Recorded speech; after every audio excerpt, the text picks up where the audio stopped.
Hello everyone, I am Tracy DeMario and I'm a Superstar Director for the Scented Bliss family.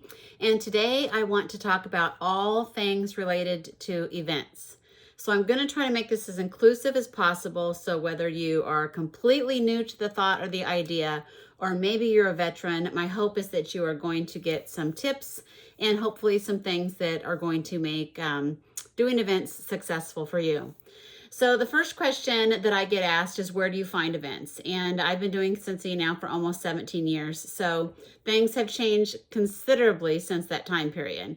For example, back in my day, we barely had the internet. We certainly didn't have Facebook. So what I did, and still this will work today, is my husband actually went and found event centers, any place he could think of that possibly rented out space. And he went and he called them to see what, if any, events they might have, or if anybody had, any promoters had reserved the space. And then he contacted those promoters. So that's how we initially got started. He did the same thing with schools, churches, chambers of commerce. Now, of course, with the internet and Facebook and socials, it certainly does make it a little easier. So first and foremost, be sure you're putting it out there with your friends, your family, and on socials. Hey guys, I'm looking to do some events. Do you know of any that are coming up, or does your local church, or does your school, does anybody do any events? So I would start there. There are specific Facebook vendor groups now that are for all the different areas. Some are by city, county, state, regions. So you can look there as well. So just some ideas on how to find spots. I want you to, though, make it a priority. Don't get so consumed about how big or how small the event. Just get the opportunity and go present yourself. Just go do it. My very first event was at a local church. They were doing a fundraiser, and for $10 a table, you could set out whatever you wanted. And then the $10 from the table rental went to the church fundraiser. So at that time, I was very, very new. I had 6 warmers from my Shooting Star Enhancement kit that I had purchased. I still had 6 left back in the day. We got 10 in that kit. And I had 22 bars on hand. So I set up my little table, and I stood there and I just talked about the product. I shared the product with everybody who came through. I collected orders that day. I had a little over $200 worth of orders. So it was a very successful day. Cost me very little money, was basically my time.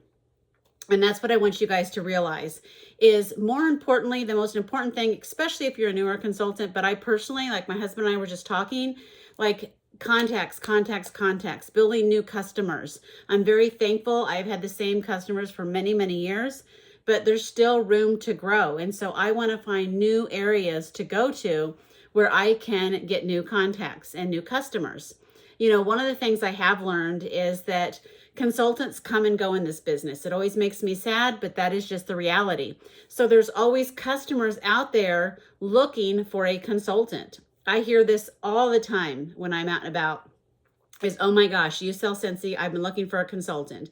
Oh my goodness, I'm so glad you're here. I need to get some Scentsy. My consultant quit, moved out of state, whatever the reason is. So people are looking for consultants. So just putting yourself in the position to be available is the first thing. So don't discount any opportunities that you might have. Free opportunities are great. I still do free opportunities. Last fall, and hopefully this fall, I'm waiting back for a confirmation as of their date, but they have an open house at an apartment complex in town, and they asked me to come and set up. I sold over $600 worth of Scentsy, and I've gained some new customers as a result, and it didn't cost me anything, nothing, to show up there and just put a few things out on the table, collect orders. The people were local to me because I live in that community, so it was really easy for me to just do a drop off whenever their stuff came in, so they didn't have to pay shipping. So it worked out really, really well, and I got all these new contacts. It cost me zero. So just some different things. So I want you guys, first of all, is to do some homework, find some opportunities. Don't be shy. I had an open house that I set up for on Friday. My girlfriend was having an open house. She said, do you have some things you can set up? I literally took 1 warmer, 1 full-size warmer, 1 mini warmer. I took 2 mini fans, a couple pods, car bars, some actual bars. I'm missing something. Maybe not. There wasn't much. I was just a very small, simple display. Simple. Oh, fragrance flower. I actually had a fragrance flower there too. Again, cost me zero, but I just was looking for the opportunity to get new customers. So that's the first thing I want to tell you. I also want to say, again, when we talk about product on hand, yes, if you have product, then that's fantastic. Take your product, set up, cash and carry, that's great. But don't let not having product be the reason why you do not do an event. Simplicity is the absolute key. And again, your focus should be more than anything is getting contacts, creating relationships. That should be your priority, regardless of how much product you have or you don't have when you're doing events, okay? So if you just have your starter kit, fantastic. Take your starter kit. That is excellent. That's all you absolutely have to have, unless the event specifically said, oh no, you have to have cash and carry, which I can think of less than a handful of times that's ever been the case. 99.9% of the time, they just want someone there taking up some space and offering a good product, and that's going to represent the promotion, the promoters, what they're doing well. So there's that. Take pictures of your setup so that you compare. I wish that I had done that from the beginning. I so wish I had kind of my little history and scrapbook of my progression and as I've been doing events. So always take pictures whenever you're out and about, just so that you have that, like, not evidence, but you have your story that you can share as your journey continues to grow. So we talked about the simplicity of your setup. Absolutely. Costs, be very responsible with, fees, because remember this, I live in the Midwest, so we have all seasons, and we get those all seasons very extreme. So if you're struggling right now, don't spend $300 on an event fee and go purchase product when there could be a blizzard in January and the event may or may not go on. But either way, it may not be as successful as it was, and you may not sell any of that product. And that $300 event fee, obviously, you're not going to get back. So just be responsible whenever you're making those choices. It's not a bad idea either to split booths with fellow team members, or people that you're good friends with. Make sure you've had lots of conversations as to about what that's going to look like. What are the expectations of how you're splitting the product, the money? Lots of conversations so that everyone is on the same page. That's really important if you are going to do it with other consultants, and I cannot stress that enough. But it can be done, it can be helpful, it can be successful, it can give you opportunities. So I say absolutely jump into that. Now, there have been more than one time we've done events where it's been blizzards, ice storms, we've had extreme rain, and so we didn't have a lot of sales. But I'll tell you, work the vendors, because the other vendors are still going to be around. They're going to be sitting around just like you, waiting for bodies to come through. So make sure that you're creating those relationships, that you're getting their contact information, asking them what shows have been successful for you. What is your next event? What does your routine look like? Do you have a set year-round schedule of places that you go and things that you do? Fellow vendors, number one, make great customers. Secondly, they're doing the same thing you're doing. So again, they may already have a circuit or a route that they're taking, and you could jump in on some of that. You never know. So make friends with them. And I'll tell you this too. Over the years, many fellow vendors that once were a part of a different company or selling different things eventually did become my team members. So you just never know. It's all about creating those relationships and maximizing those opportunities and those contacts. Now, something that I do, this is completely optional, but it is something that I do at my events. If I know that they're a vendor, I do waive the sales tax. Again, it's just a little thank you. I actually do little coupons. Hang on, I should have thought of that. I create little coupons and I attach my business card and a scent sample with them. And it's just a little, whoops, wrong way.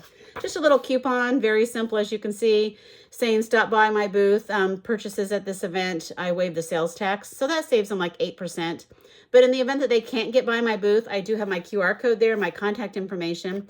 That way they can always contact me later if they need Scentsy. And I'll go around really early in the morning. I always get there early and just drop those on the tablecloths if it's an indoor event, or I just do my best to make sure I hand those out to the different vendors. So that's another thing that you can do, again, just to help create those relationships and customers too, because they make really good customers. All right, so we talked about that.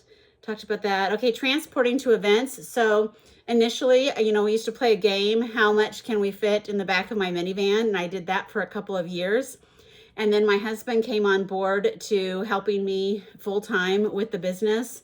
I say that he full-time is with my family, but then he helps support my business however I need him to do. And so we purchased a trailer. We're actually on our third trailer, each time getting bigger. And so that is how we purchase or we transport all of our stuff now. But again, that's been a progression. It's not something I initially did. And that's because we've grown from these little 6-foot table spaces to now I do events as big as 40 by 10. So very large spaces, and a trailer was an absolute necessity. I will say if you're looking at trailers, I would highly recommend make sure it has a side door and getting a ramp door down the back. That way you can we go to Costco and we get the Metro racks that are on wheels, and we can roll them in and out to both the events. We just take some, it's not plastic wrap, but not shrink wrap. Anyways, wrap them really well, my Metro racks, and I can roll them in and out for events, and as well as I roll them into the garage space on my Scentsy building that I have out on our property. So that just makes, again, for ease and convenience of loading and unloading your trailer, just some little tips I want to tell you about that. Okay, so moving right along, as far as attendance and what to take. So this is commonly asked. So first of all, take what you have. Absolutely, if that is your starter kit, then that's what you go with. I want to make sure I'm stressing that.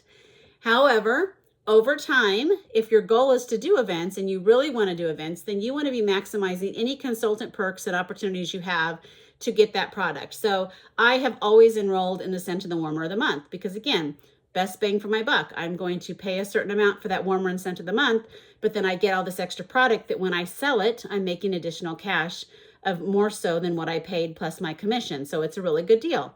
Also, of course, I'm always my own host. So I always have open parties. I get them to 500. I close them out.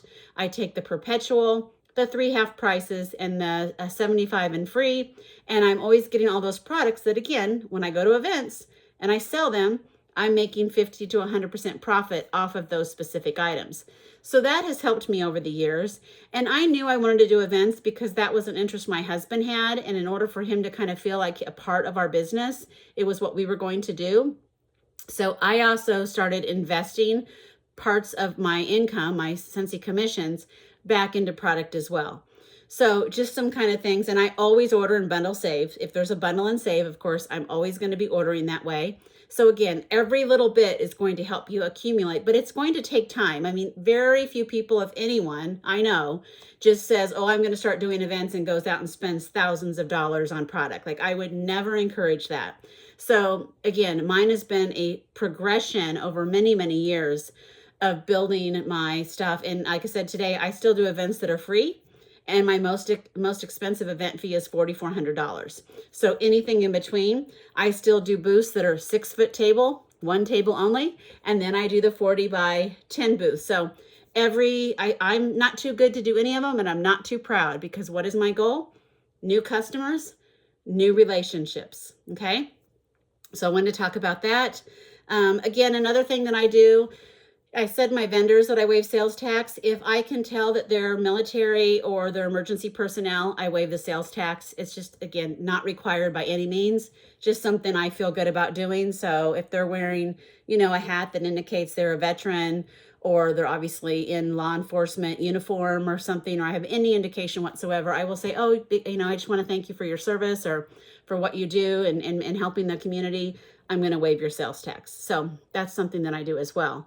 I do run all of my stuff through Square. So Square is a credit card merchandising. It's one of many different platforms. It's the one I've always used and only used. So I'm extremely comfortable with it. And I feel that it's very safe and secure because I have never had any issues as I knock on something now.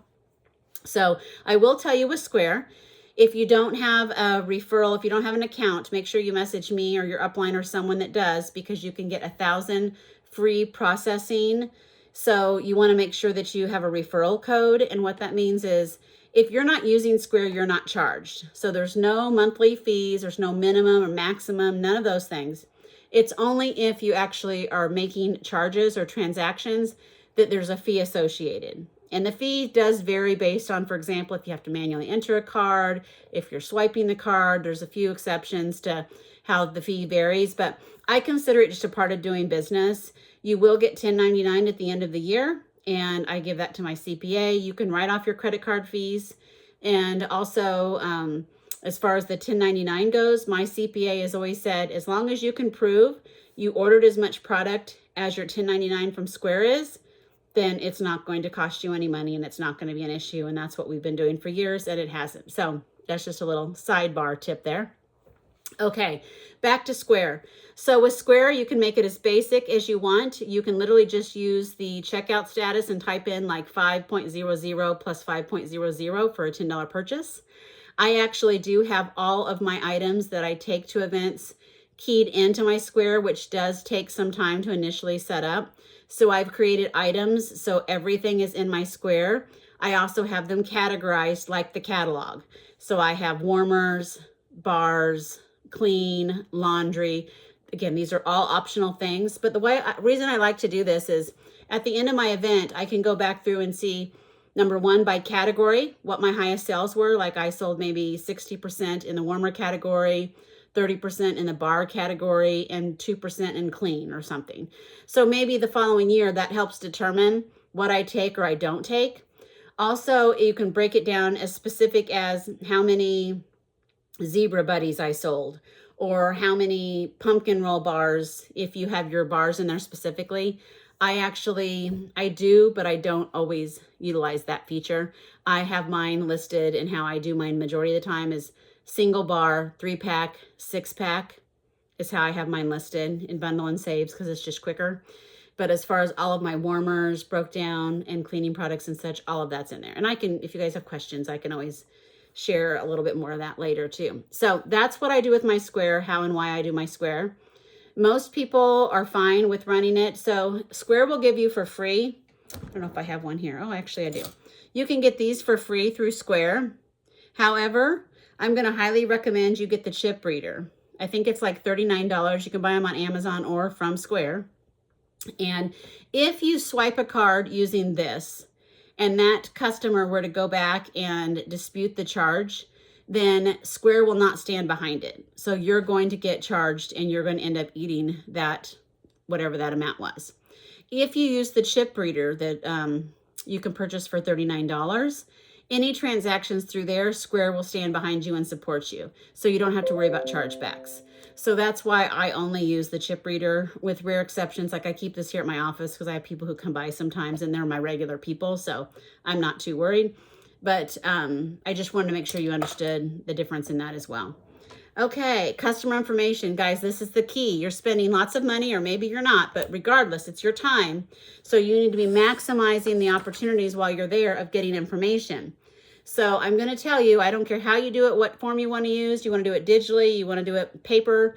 I actually have both happening right now, but you want to get the information. So these are just some examples from my past events. Some forms that I have where I ask for their name, address, phone number, email. I ask them if they'd like to receive coupons or any LTO information like on Disney, Star Wars, etc. They can answer yes, no. I ask them if they'd like to host an online scent event, yes or no. I ask them if they'd like to earn money back on future purchases, yes or no. I ask them what their favorite all-time scent is. And then at the very bottom, it has a place for me to put the date, the event they were at, and the products that they purchased. So let me kind of explain why this is important. Number one, if they say yes, they want to get my coupons and special announcements when we have new products coming, then I opt them in to my texting program that I have.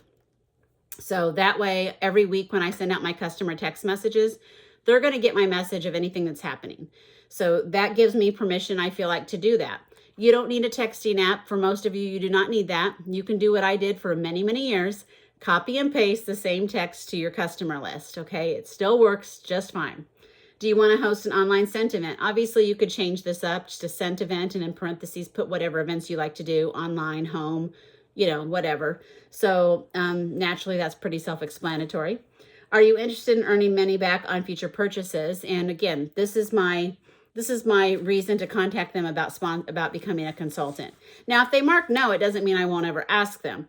It just means if they mark yes, they're high priority. You know, they're going to be a warm lead and somebody I want to follow up with right away. And then I do keep track of what event they purchased from, and I like to write down what they purchased. So I have the paper form of this, and I have a digital form as a QR code that's on the back of my register. So when people are checking out, one of the things that I'm going to say to them is, you know, hey, this has a lifetime electrical warranty. If you would please scan that and get that filled out. That just proves that you bought it from a consultant in the event that you ever need anything. And I'm also doing a giveaway. I'll be giving away a fragrance flower at the end of the event. So if you will fill this out, then that way you'll be eligible for my drawing. And I typically do a drawing once a month. Just that's a sidebar conversation after all of my events. So then I will do a drawing from that too. And I usually do fragrance flowers because most people haven't tried them yet, but you can certainly do whatever you want to do. So that helps me get the information. I still like having the paper though, because there's a lot of people like, oh, I don't do that whole thing. No problem. No problem at all. I can still hand them a clipboard and they can fill this out. So I will say when I write down the products purchased, like this person says diamond milk glass. So that one's not very exciting. This other one, TIE Fighter and Boba Fett. So guess what? Anytime I have anything related to Star Wars, even if they did not mark yes or no about wanting to get my text messages, anytime we have a Star Wars launch, they're going to get a message from me letting them know, because odds are they're going to want it because they purchase Star Wars items. So that's one of the things I'm going to do on my follow-up. I like to track what event I found them from because, for example, before I go to, this one was from Comic-Con, before I go to Comic-Con next year, I'm going to send a message and say, hey, this is Tracy, the Scentsy lady. I'm going to be at Comic-Con, booth number 3726. Make sure you stop by and see me. Oh, and in the event that you can't come by, here's my link. Let me know if I can help you with any Scentsy needs. Okay, so I can do my reach out. Another thing that I'll do is if I'm doing an event, for example, I do a lot of gun shows. So maybe I label it Independence Gun Show or KCI Gun Show or Overland Park Convention Center or Overland Park Gun Show. So the next time I'm doing a show on Independence, it may not be a gun show, but I'm in Independence doing an event. Those people that were at the Independence Gun Show are going to get a text from me. Hey, I just wanted to let you know, this is Tracy, your Scentsy lady. I'm doing the XYZ Holiday Bazaar at blah, blah, blah in Independence. If you'd like to stop by, I'll be here Saturday from 8 to 5. If you can't make it, here's my link. Let me know if I can help you with any Scentsy needs. So maybe they want to come to the Holiday Bazaar. Maybe they don't. But again, in my follow-up, I'm at least reaching out to them and letting them know I'm in their neighborhood. So that's another reason why I like to track that. And I'm not going to spend a lot of time on this, but all of this information, whether I get it the manual way or I get it the digital way, goes into a master spreadsheet that I call my customer purchase history. And that's, again, how I work my follow-up. But again, to me, that is the main reason why you should be doing these events. New customers. Yes, you want sales and you're going to get sales. Yes, you're going to get new hosts and definitely going to get team members. I'll tell you, that has always been my number one priority. When I do an event, I already have a goal in mind of how many team members I'm going to get at the event. And in almost every case, I master it.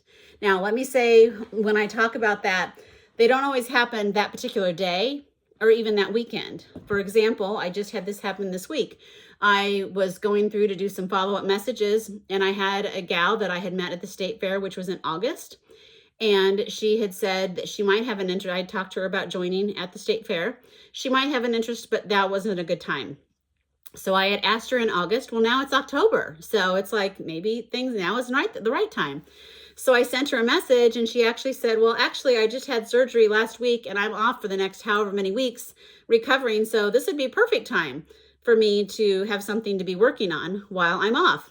Awesome. Yay. So she actually joined and I'm super excited. Her and her mom are going to be working the business together and it's going to be a lot of fun. So again, it's just, you need to have that mentality. When someone is walking through and they say, oh my gosh, I have this warmer, this warmer, this warmer. Hello, they should be a consultant. So I'm offering the opportunity for them to join me. Whether they say yes or they say no, it's okay.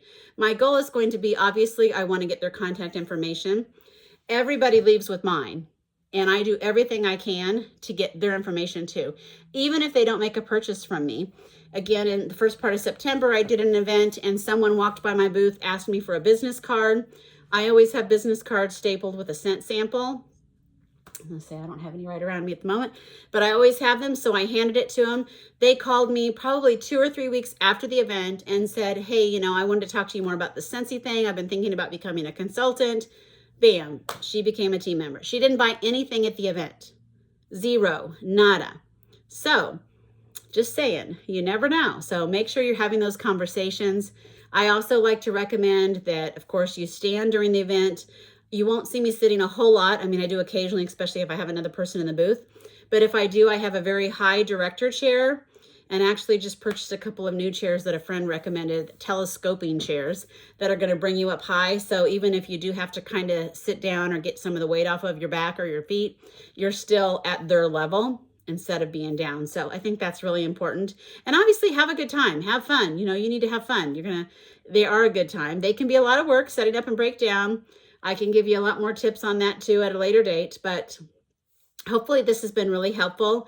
I just want to encourage you guys, find a place, you know, whether it's an open house at an apartment complex, maybe your girlfriend's a hairdresser and says on the first of every month you could come by. Maybe I know people that do a lot of retirement communities. They'll have like different activities going on throughout the month, and they let them come and set up just, again, a simple display because they don't want anybody burning their places down with candles or flames. So they want Scentsy in their life. So there's lots of opportunities to be had. You just have to be asking, and you have to be willing to do it. If that means getting outside of your comfort zone, then so be it, do it, because I know you can do hard things. I hope this was helpful. Wish you all the best.